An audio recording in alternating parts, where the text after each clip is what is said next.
오늘은 처음 마음으로 라는 제목으로 함께 말씀을 나누고자 합니다. 오늘 말씀은 미가서 5장 2절에서 5절 말씀입니다. 제가 봉독하겠습니다.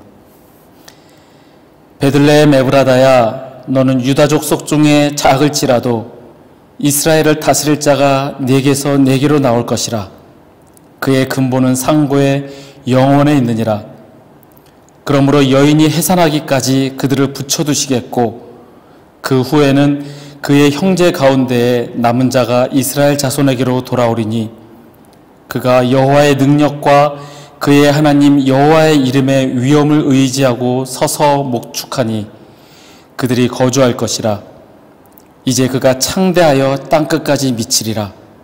이 사람은 평강이 될 것이라. 아멘. 다음 주 성탄절을 기다리며 대림절 마지막 네 번째 주일입니다. 우리가 보통 어떤 일을 진행하거나 어떤 사업을 하거나 그러다가 처음에 잘 돼서 꾸준히 잘 해나가다가 어려움에 처하거나 혹은 잘 안 풀릴 때가 있습니다. 사역도 마찬가지고요.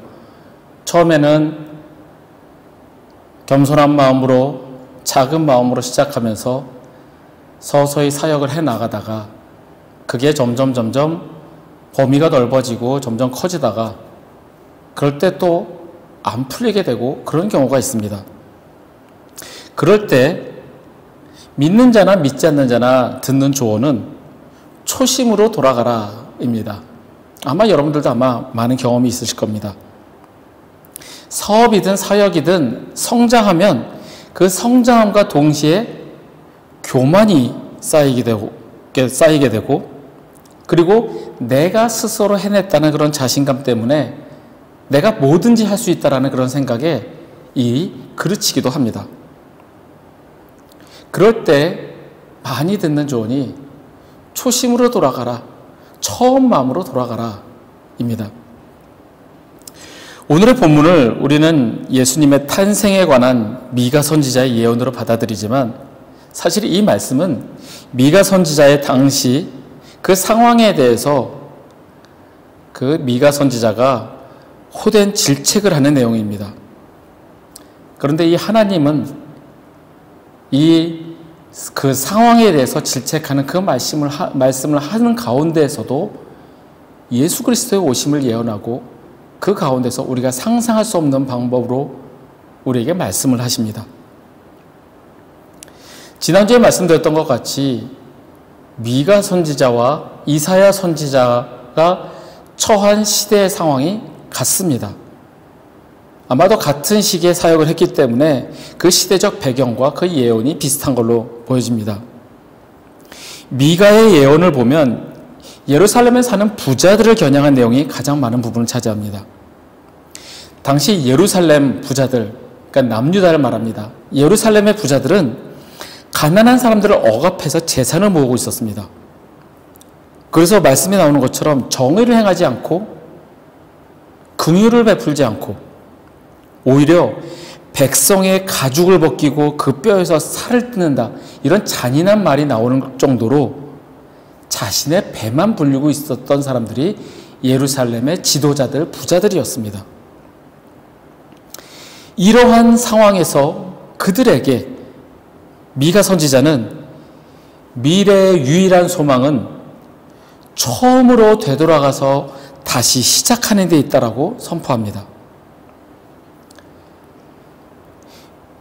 베들레헴 에브라다야, 너는 유다족 속 중에 작을지라도 이스라엘을 다스릴 자가 내게서 네게로 나올 것이라.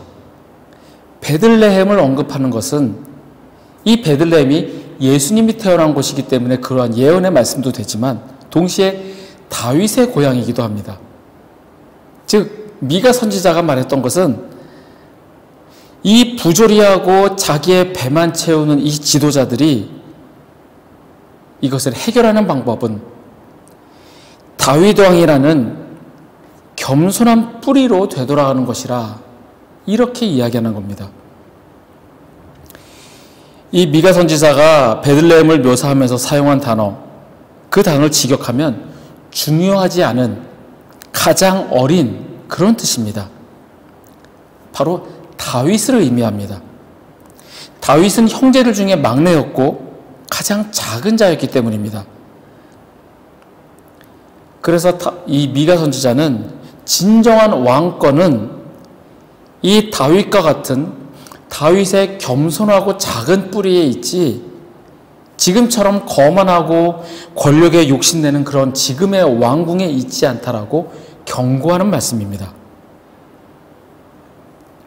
이 예언의 말씀처럼 예수님 또한 낮고 천한 말구 위에서 태어나셨고 이스라엘의 가장 작은 족속 출신이었습니다. 그런 것처럼 예수님도 다윗의 길을 따라가셨다는 거죠.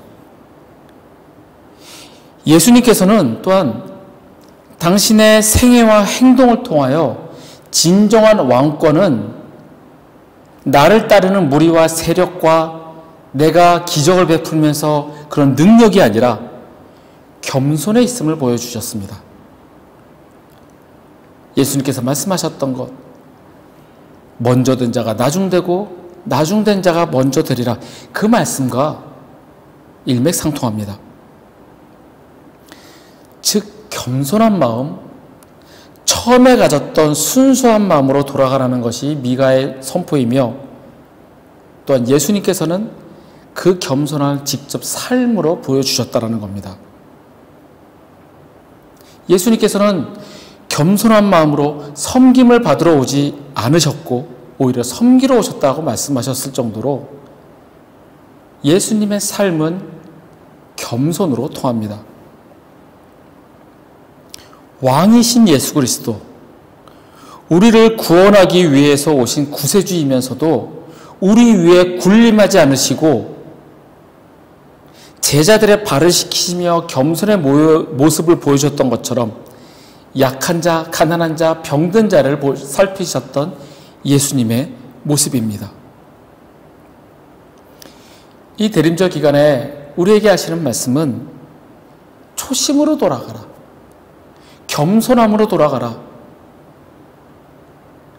지금 내가 잘 된다고 해서 으쓱해지고 그렇지 이게 다 내가 열심히 한 대가야, 그것이 아니라 겸손으로 돌아가라는 주님의 말씀입니다.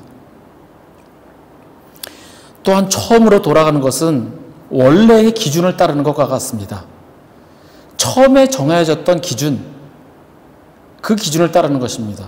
그러면 우리에게는 하나님이 주신 유일한 기준이 있습니다.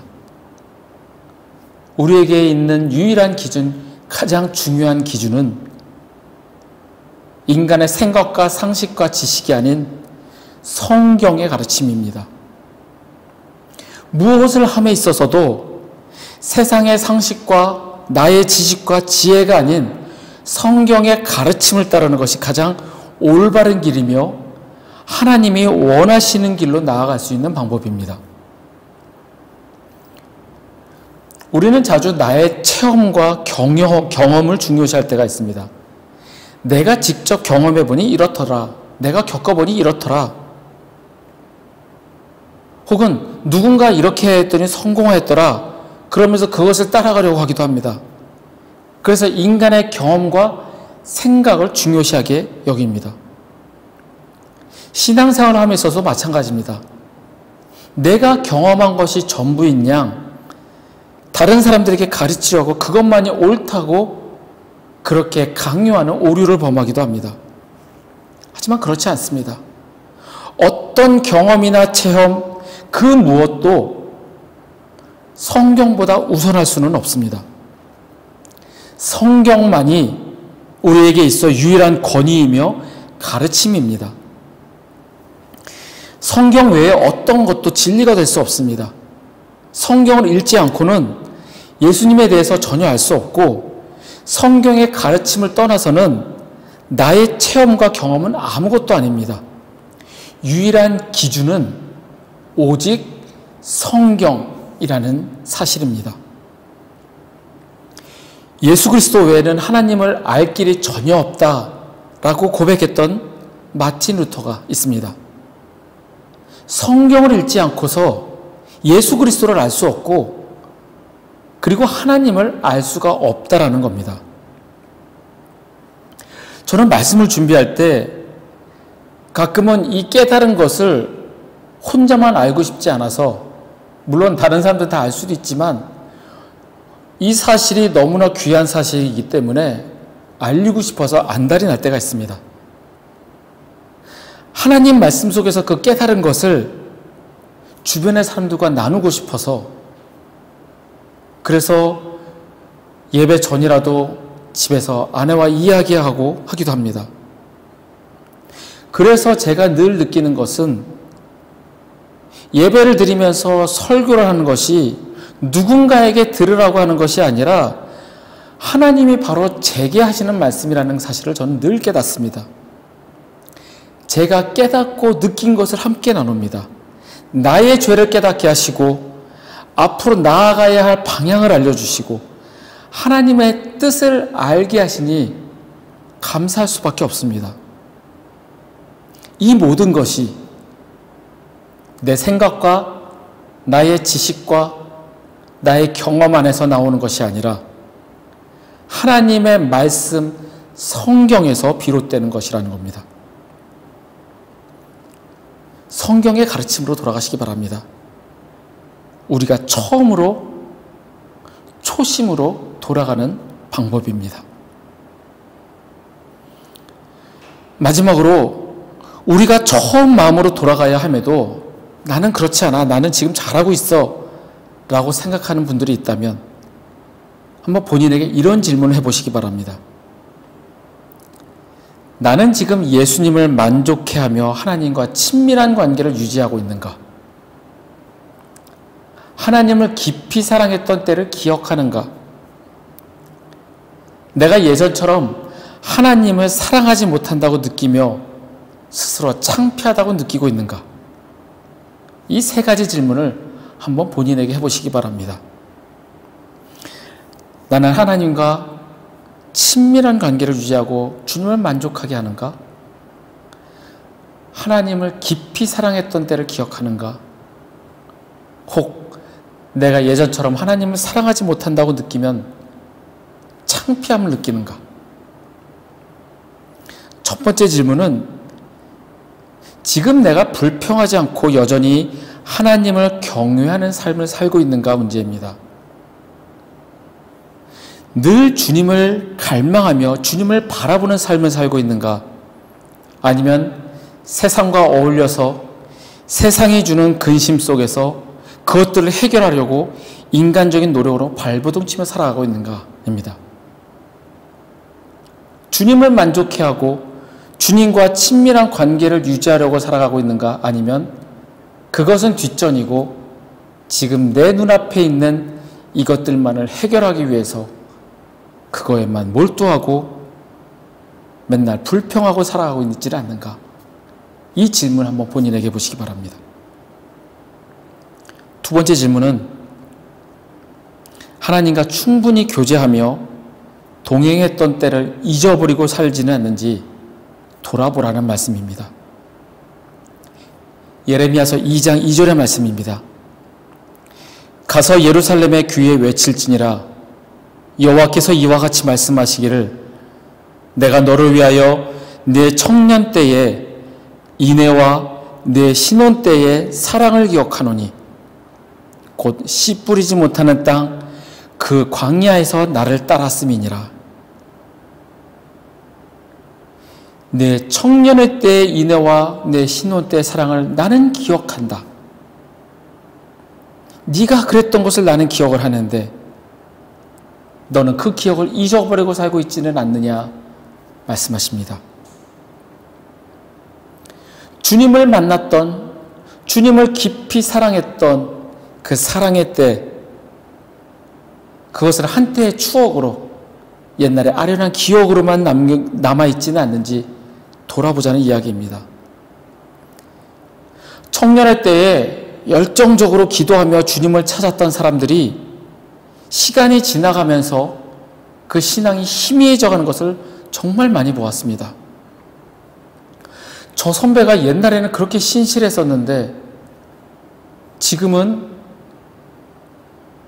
그리스도인의 모습은커녕 주일 성수는커녕 전혀 신앙인의 모습이 남아있지 않는 것을 볼 때 안타까움을 느낍니다. 이미 주님과의 첫상을 잊어버린 지 오래고 완전히 기억 한 켠으로 넘어가 있는 그런 모습들입니다. 그래도 주님은 그 사랑을 기억하십니다. 내 청년 때의 인애와 내 신혼 때의 사랑을 나는 기억하는데, 예수님께서는 이렇게 말씀하십니다.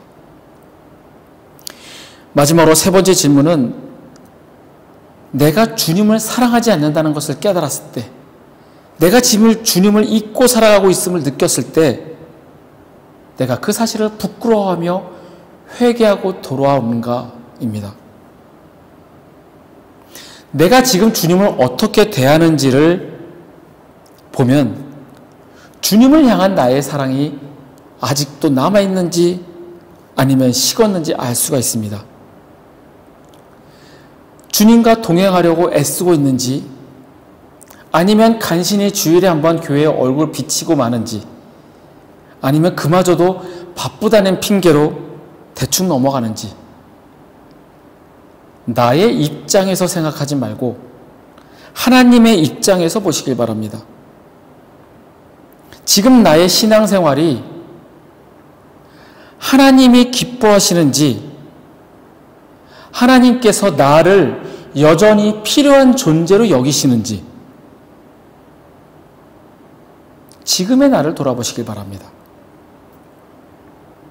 이런 이야기가 있습니다. 인도의 어느 왕국에 아주 아름다운 왕비가 있었습니다. 그런데 그 왕비는 왕과 결혼한 지 불과 1년 만에 병으로 세상을 떠나고 말았습니다.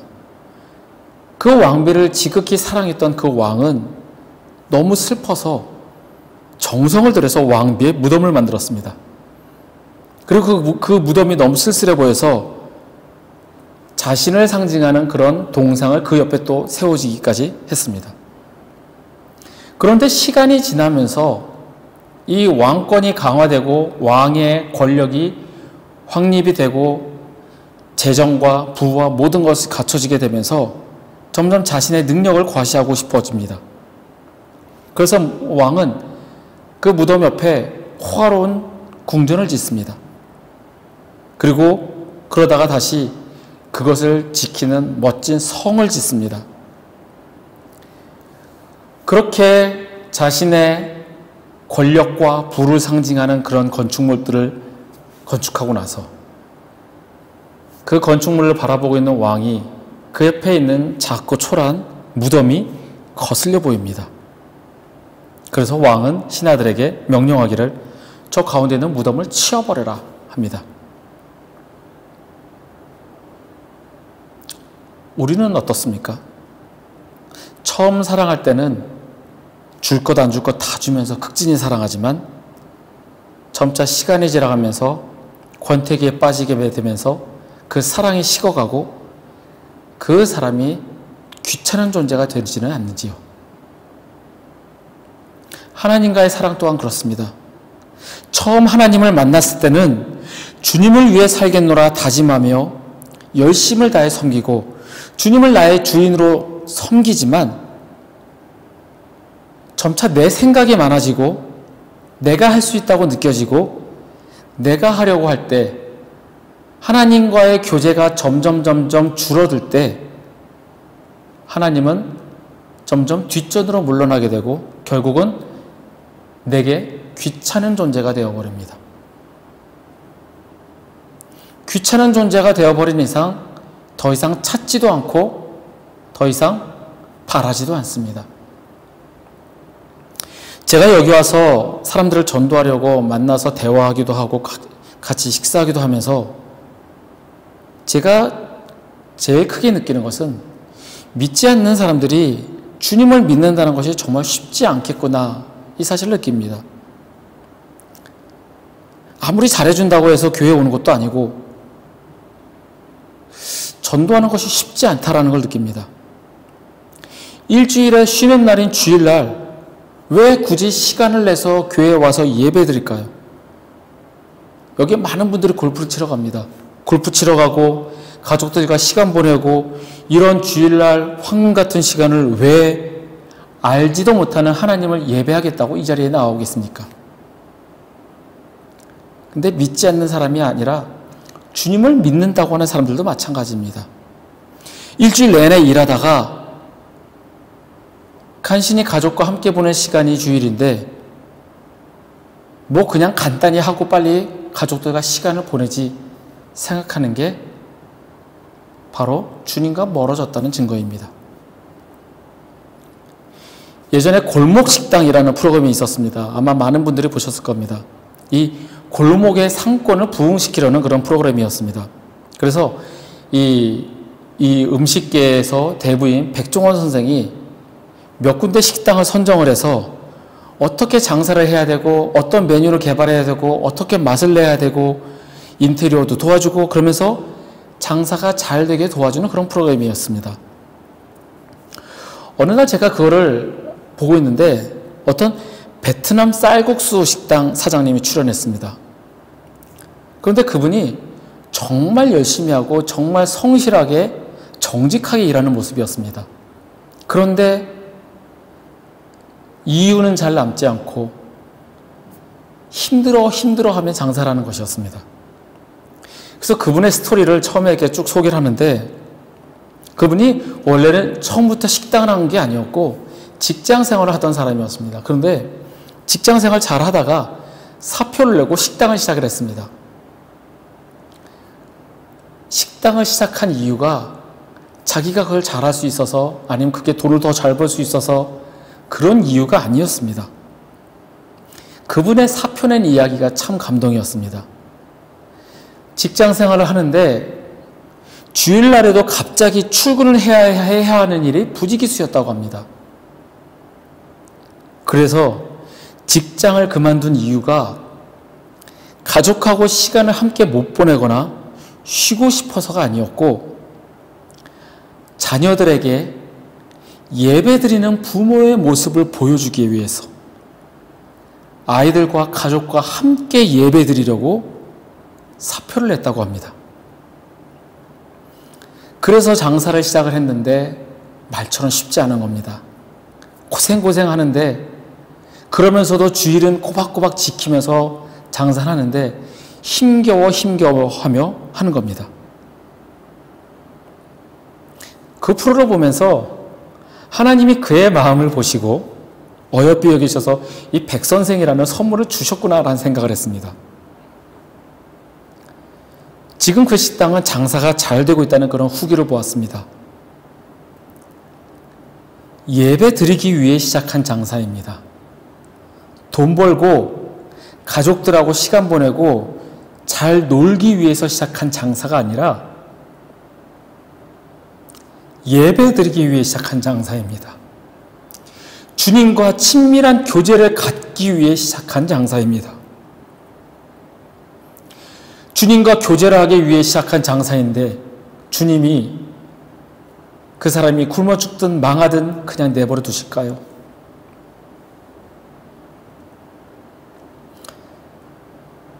우리의 지금 모습은 어떻습니까? 주님과의 첫사랑을 기억하고 그 사랑을 간직하려고 주님과의 교제를 계속해서 긴밀히 가지려고 우리는 합니까? 아니면 너무 멀어져서 기억도 안 날 만큼 주님을 잊고 살지는 않습니까?